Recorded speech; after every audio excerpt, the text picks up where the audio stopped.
आ रही है। बुलेटिन की शुरुआत करते हैं बड़ी खबर के साथ। बालोतरा से बड़ी खबर, जहां कलेक्ट्रेट में कार्यरत यूडीसी को एसीबी ने गिरफ्तार किया है। मुकदमे में फ्री करवाने का झांसा देकर रिश्वत ली गई। जालौर के बागोड़ा थाने में ये मामला दर्ज है। कल आरोपी ने 5,000 रुपए लिए थे। 18,000 की राशि लेते शैतान राम ट्रैप किया गया है। एसीबी की विशेष टीम जोधपुर ने कार्रवाई को अंजाम दिया है। एसीबी डीएसपी गोवर्धन राम में टीम ने कार्रवाई को अंजाम दिया।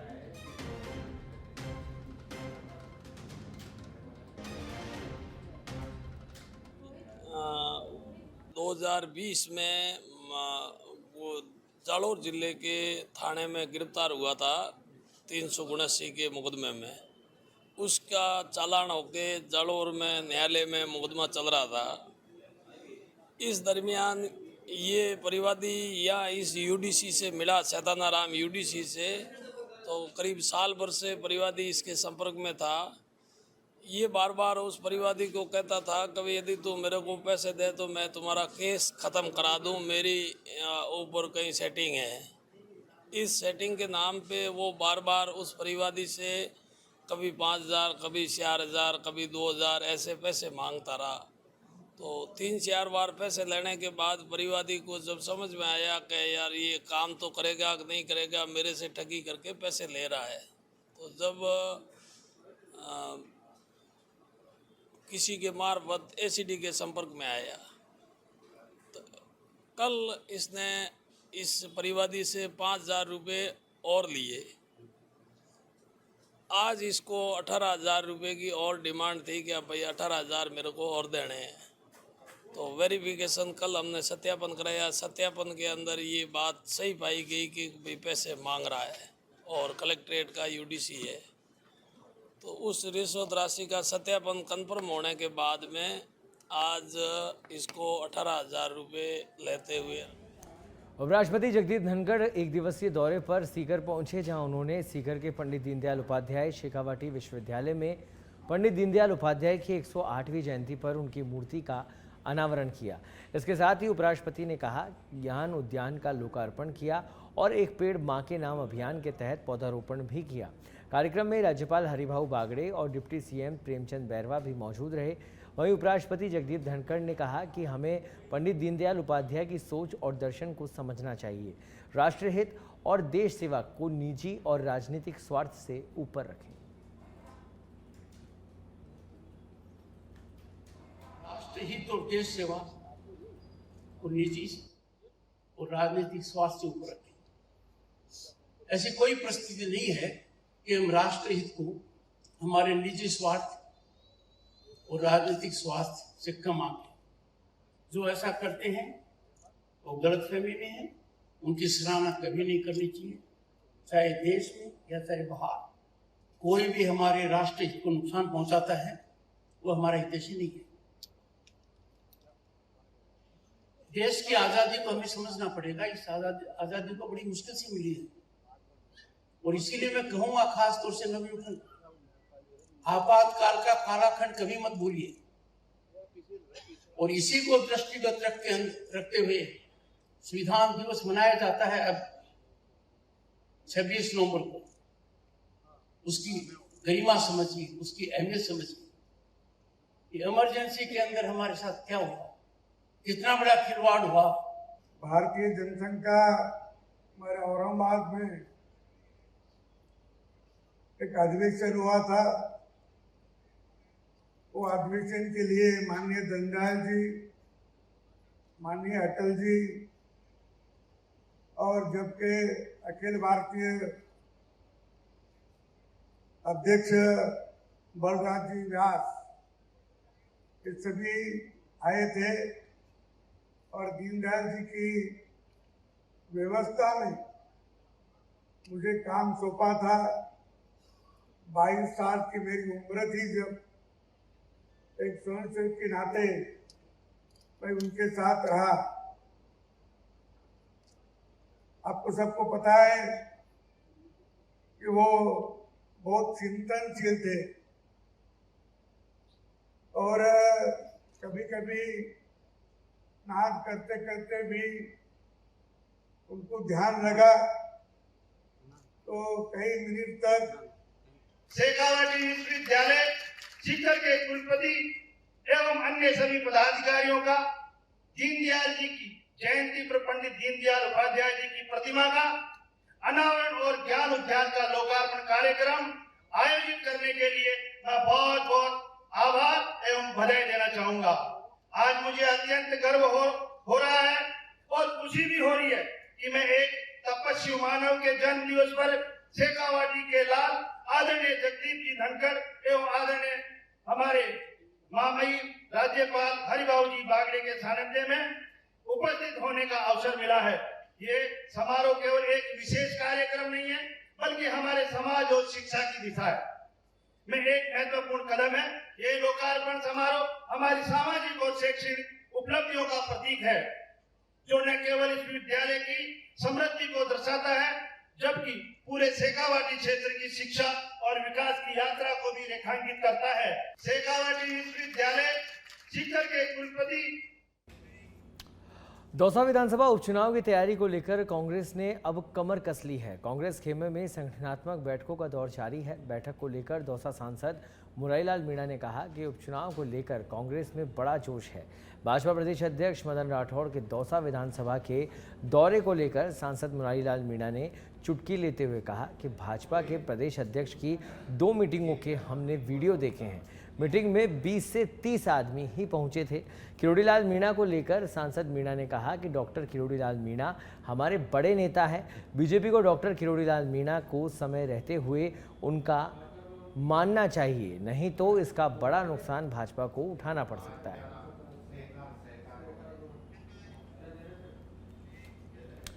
मुख्यमंत्री जन योजना के तहत आवासन मंडल ने से जुड़ी खबर हम आपको बता रहे हैं। मुख्यमंत्री भजनलाल शर्मा का सपना गरीबों के मिलेगा सपनों का घर। मुख्यमंत्री भजनलाल शर्मा का सपना कि गरीबों को घर मिल सके, सस्ती दरों में गरीबों को अपने सपनों का घर मिल सके। जयपुर के प्रतापनगर में उत्सव अपार्टमेंट में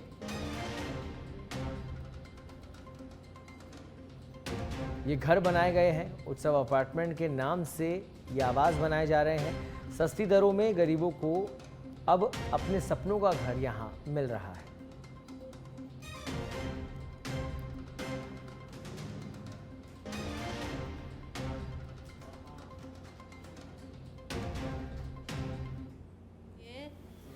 क्योंकि छोटी फैमिली के लिए बहुत अच्छा है। आप 5-6 महीने हो गए हमको, कुछ समस्या नहीं है। हमको पानी की कोई समस्या नहीं आ रही आज तक भी। अभी कुछ भी बधाई देंगे, बहुत अच्छा दिया, छोटी फैमिली के लिए बहुत अच्छा है। मैं यहाँ पे एक इंजीनियर का वर्क देख रहा हूँ जिसमें G+12 की एक बिल्डिंग है जिसमें फ़िलहाल प्रेजेंट में फिनिशिंग का वर्क चल रहा है जिसमें क्वालिटी एक नंबर की हो रही है। जैसे कि प्लास्टर का रेशो 1:6 आउटर में और 1:4 इनसाइड है जो चल रहा है। टाइल्स वगैरह सबकी क्वालिटी प्रॉपर रेशो के हिसाब से जो एक जिसरूल दिया होता है उसके हिसाब से 1:4 टाइल्स की टाइल्स जो लगाई जा रही है। जो भी फिनिशिंग हो रहा है अपना जिसरूल वर्क जो हमसे हाउसिंग बोर्ड से मिलता है उसके अनुसार वर्क कंप्लीट किया। मुख्यमंत्री भजनलाल शर्मा की सोच हर गरीब को मिले आसियाना, उसी को लेकर मुख्यमंत्री जन योजना के तहत जयपुर के प्रताप नगर में उत्सव अपार्टमेंट बनाया जा रहा है जहां पर आमजन गरीब के लिए आशियाना मिलेगा। वही जानने के लिए हम पहुंचे हैं उत्सव अपार्टमेंट में किस तरह का आशियाना। गुलाबी नगरी जयपुर के पर्यटन भवन में पर्यटन विभाग की समीक्षात्मक बैठक आयोजित हुई जिसकी अध्यक्षता शासन सचिव रवि जैन ने की। इस दौरान बजट योजनाओं को अमली जामा पहनाने और पर्यटन को बढ़ाने पर चर्चा की गई। वहीं विभाग के तमाम अधिकारियों से इंट्रोडक्शन किया गया। आपको बता दें ताकि ज़्यादा से ज़्यादा रिटर्न को बढ़ाने के लिए कार्य किया जा सके। बैठक में पर्यटन आयुक्त वीपी सिंह सहित तमाम अधिकारी मौजूद रहे।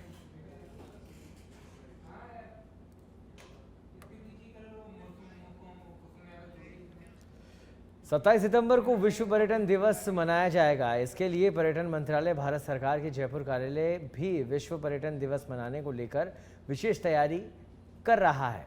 इसके लिए पर्यटन कार्यालय में होटल प्रबंधन संस्थान जयपुर के युवा पर्यटन क्लब के सदस्यों के लिए आज पर्यटन शैक्षिक यात्रा का आयोजन किया गया।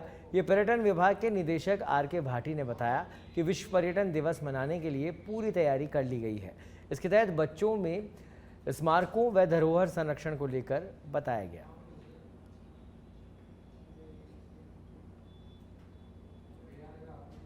27 सितंबर को एक विश्व पर्यटन दिवस मनाते हैं, वर्ल्ड टूरिज्म डे। इसका आइडिया ये है कि पूरे विश्व में मनाया जाता है और दुनिया के हर देश के अंदर मनाया जाता है। और इसमें आइडिया ये है कि टू स्प्रेड द मैसेज, एक थीम चुना जाता है हर साल। इस बार का जो थीम है peace and tourism, tourism and peace, आप कैसे भी कह सकते हो इसको। जैसा कि आपके जो ग्लोबल पॉलिटिकल सिनेरियो चल रहा है तो उसके अंदर tourism can play a very important role in bringing about peace. शांति का संदेश देने के लिए टूरिज्म को बढ़ावा देना चाहिए हर साल। पति दीदी के साथ जिला प्रमुख रेशम मालविया ने सम्मेलन में भाग लिया। राजीविका में काम करने वाली बहनें सम्मेलन में पहुंची। लखपति दीदी कार्यक्रम के तहत घर बैठे बहनों को काम मिल रहा है। खबर दौसा के मेहंदीपुर बालाजी से है, जहां सज बेधड़क तो जिला प्रमुख रेशम मालविया शामिल रही। इस कार्यक्रम में राजीविका में काम करने वाली बहनों ने इस कार्यक्रम में शिरकत की। आज हमारे पूरे बांसवाड़ा की हमारी राजीविका की बहू का सम्मेलन था। हम ऐसे ब्लॉक स्तर पे मीटिंग करते ही हैं, पर आज पूरे बांसवाड़ा की हमारे 5 विधानसभा है, 5 विधानसभा की सभी हमारी मैनेजर हैं जो बड़े हैं, उनको एक एक ब्लॉक से 5-5 को हमने बुलाया। आज हम सब ने मिलकर उनकी समस्याएं भी सुनी। सरकार उनको आगे बढ़ाना चाहती है, लखपति दीदी बनाना चाहते हैं। आपने देखा होगा पहले राष्ट्रपति जी भी आई थी गणेश्वर धाम पे, पहले राजीविका के नाम से थे, अब लखपति दीदी के नाम से। खबर दौसा के मेहंदीपुर बालाजी से है, जहां सज बेधड़क की खबर का असर देखने को मिला है। दरअसल बालाजी मंदिर के पास उदयपुरा चौराहे पर अंडरग्राउंड नाले को पंचायत ने सफाई के बाद खुला ही छोड़ दिया था, जिसको लेकर सज बेधड़क ने खबर दिखाई थी। वहीं अब खबर चलने के बाद पंचायत ने इस पर संज्ञान लेते हुए नाले को ढकवा दिया है। आपको बता दें कि जिस जगह खुला नाला था उसके पास ही बालाजी मंदिर आने जाने का रास्ता है और नाला खुला होने से यहां हादसे का अंदेशा बना हुआ था।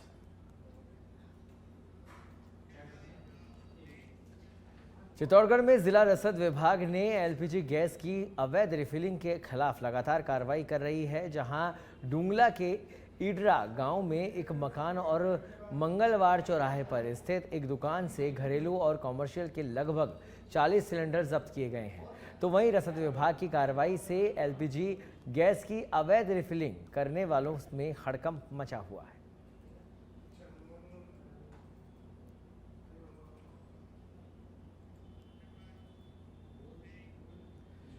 तिरुपति बालाजी मंदिर के प्रसाद में मिलावट के मामले को लेकर हिंदू समुदाय में रोष देखने को मिल रहा है। तो वहीं इसे लेकर दाता रामगढ़ में विप्र फाउंडेशन ने प्रधानमंत्री के नाम दाता रामगढ़ उपखंड अधिकारी दिव्या चौधरी को ज्ञापन सौंपा है, जिसमें सनातन संरक्षण बोर्ड का गठन करने समेत मामले में उचित कार्रवाई करने की मांग की है। इसके साथ ही सभी अधिग्रहित मंदिरों की संपूर्ण व्यवस्थाएं सनातनियों की ओर से संचालित कराने की मांग की है। इस दौरान विप्र फाउंडेशन के तहसील अध्यक्ष नरेंद्र शर्मा समेत सदस्य मौजूद रहे।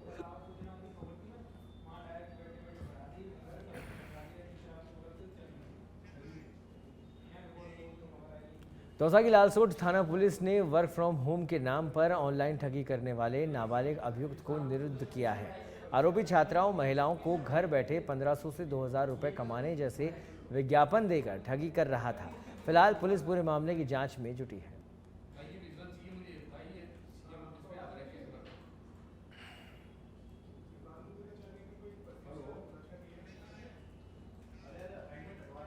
अलवर के रामगढ़ में नाबालिग लड़की को किडनैप करने का मामला सामने आया है, जिसे लेकर पीड़िता के पिता ने गांव के ही एक युवक के खिलाफ मामला दर्ज करवाया था, जिसमें बेटी का अपहरण और घर में 37,000 की नकदी समेत आभूषण चोरी होने का मामला दर्ज करवाया था। लेकिन घटना के 5 दिन बीत जाने के बाद भी कोई कार्रवाई नहीं हुई है, जिसे लेकर भीम आर्मी और दलित समाज के लोगों ने रामगढ़ थाने पर प्रदर्शन किया और आरोपी को गिरफ्तार करने की मांग की। इस दौरान मामले में जल्द कार्रवाई नहीं होने पर आंदोलन की चेतावनी दी गई है। जानकारी के मुताबिक आरोपी युवक ने एक महीना पहले भी पीड़ित परिवार के व्यक्ति पर जानलेवा हमला किया था। दलित समाज की बच्ची पिछली 20 तारीख से गांव से किडनैप हुई है और पुलिस के पास 20 तारीख को मुकदमा दर्ज करा दिया था, लेकिन अभी तक पुलिस ने कोई कार्रवाई नहीं की है। और जिस लड़के के खिलाफ मुकदमा दर्ज कराया, जो उसको अगवा करके लेके गया है लड़की को, उसके खिलाफ पहले भी 307 और 326 SC/ST एक्ट में मुकदमा दर्ज है, उसमें मुलजिम है। लेकिन डिप्टी साहब के पास 1 महीने पहले से मुकदमा दर्ज है, लेकिन अभी तक उस लड़के को पहले भी अरेस्ट नहीं किया। उसकी पुलिस की इसमें पूरी लापरवाही रही है, उसके कारण ही ये दूसरी घटना घटी गई है। वो साइबर ठगी का काम करता है, वो लड़का है जो उसकी वजह से पैसे के बलबूते पे लोगों को डराता धमकाता है। और आज पूरा दलित समाज यहाँ पर इकट्ठा होकर पुलिस के पास जाकर अपना निवेदन किया है, लेकिन पुलिस ने कोई संतोषजनक कोई जवाब नहीं दिया है। तो यदि 2 दिन के अंदर पुलिस ने इसमें कोई कार्रवाई नहीं की तो पूरा बड़े जोर शोर से पूरे दलित समाज के गांव से लोग आकर और यहाँ अनिश्चितकालीन धरना देंगे। मामला ये है, हमारे रामगढ़ क्षेत्र में एक दलित की लड़की को अपहरण कर लिया गया, नाबालिग लड़की को, और उस लड़के के नामजद रिपोर्ट थाने में है, जिसकी तफ्तीश माननीय CO साहब कर रहे हैं और आज तक उसमें कुछ नहीं हुआ है। पुलिस की लापरवाही बहुत दिख रही है और समाज में भारी रोष है पुलिस प्रशासन के प्रति। अभी हम थाने में गए थे तो थानाधिकारी ने हम कुछ बातें। बांसवाड़ा के कुशलगढ़ से बड़ी खबर है, जहां गर्भवती महिला का समय पर नहीं करवाया इलाज। झाड़ फूंक के चक्कर में गर्भवती महिला की जान चली गई। भोबे ने इलाज के नाम पर लोहे की जंजीरें जकड़ी। तबीयत बिगड़ी तो अस्पताल ले गए परिजन। डॉक्टर्स ने गंभीर मान उसे रेफर किया। 6 माह की गर्भवती ने इलाज के दौरान दम तोड़ दिया।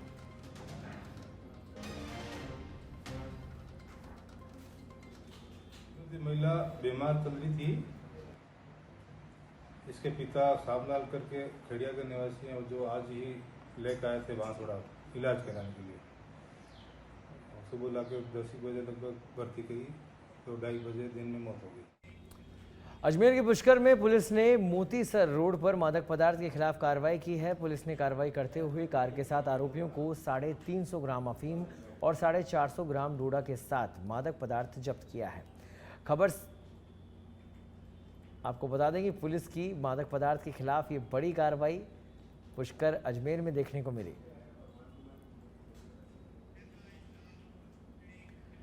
खबर सीकर के खाटू श्याम जी से है, जहां 23 सितंबर को लामिया ग्राम में फांसी का फंदा लगाकर आत्महत्या करने वाली महिला का आज पोस्टमार्टम किया गया है।